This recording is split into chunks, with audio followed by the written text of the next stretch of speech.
Selamat pagi pemirsa, selamat bergabung kembali dengan berita pagi Satelit TV bersama saya Estrina Junita. Beberapa menit ke depan kami akan membawakan berita terhangat hari ini, diantaranya adalah harapan Komnas HAM agar Ferdy Sambo dijatuhi hukuman yang seberat-beratnya atas kasus pembunuhan Brigadir Nofriansah Yosua Huta Barat alias Brigadir J.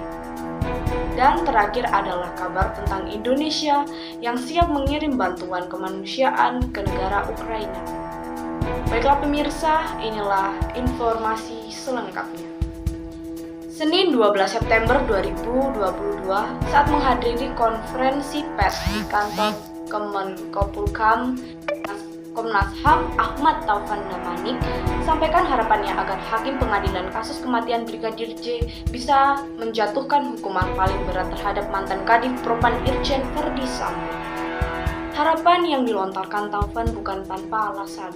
Menurut dia, hasil penyelidikan dan pemantauan Komnas HAM mendapatkan dua kesimpulan yang dilakukan Sambo CS. Pertama, Ferdy Sambo melakukan pelanggaran HAM berupa extrajudicial killing atau membunuh nyawa manusia di luar proses hukum. Kedua, Komnas HAM mendapat kesimpulan yang sangat meyakinkan bahwa adanya peristiwa obstruction of justice atau tindakan menghalang-halangi proses penegakan hukum. Menurut Taufan, pelanggaran ini yang paling serius karena menyeret puluhan anggota kepolisian yang kini ditangani oleh tim Sus Mabes Polri. Diketahui Brigadir J tewas di rumah dinas Ferdy Sambo, Kompleks Polri Duren 3, Jakarta 8 Juli 2022. Brigadir J tewas ditembak oleh Baradae atau Richard Eliezer atas perintah Ferdy Sambo. Polri telah menetapkan Ferdy Sambo, Barada Richard Eliezer, Putri Chandrawati, serta Ripka RR atau Ricky Rizal dan Kuat Ma'aruf sebagai tersangka pembunuhan berencana Brigadir J.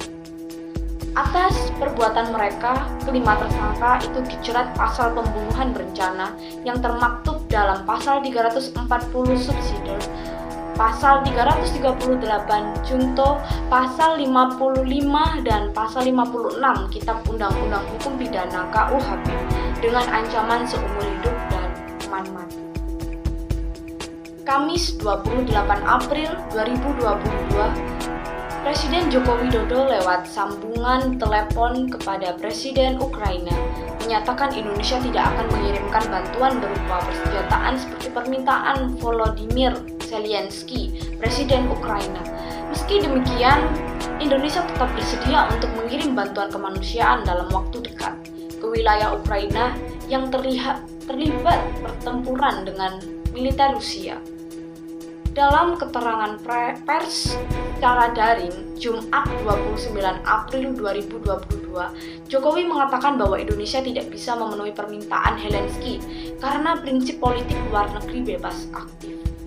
Lebih lanjut, Presiden Indonesia mengundang Zelensky untuk hadir pada acara konferensi tingkat tinggi KTT G20 yang diselenggarakan di Bali pada November 2022.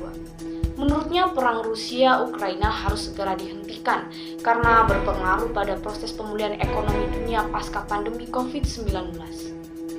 Jokowi berharap forum KTT G20 bisa menjadi ajang perdamaian antara Rusia-Ukraina. Seperti diketahui, militer Rusia melancarkan serangan ke wilayah Ukraina mulai hari Kamis 24 Februari 2022 yang masih berlangsung sampai sekarang. Baiklah pemirsa, itulah kabar hari ini. Saya akan menutup perjumpaan kali ini. Selamat beraktivitas dan sampai jumpa.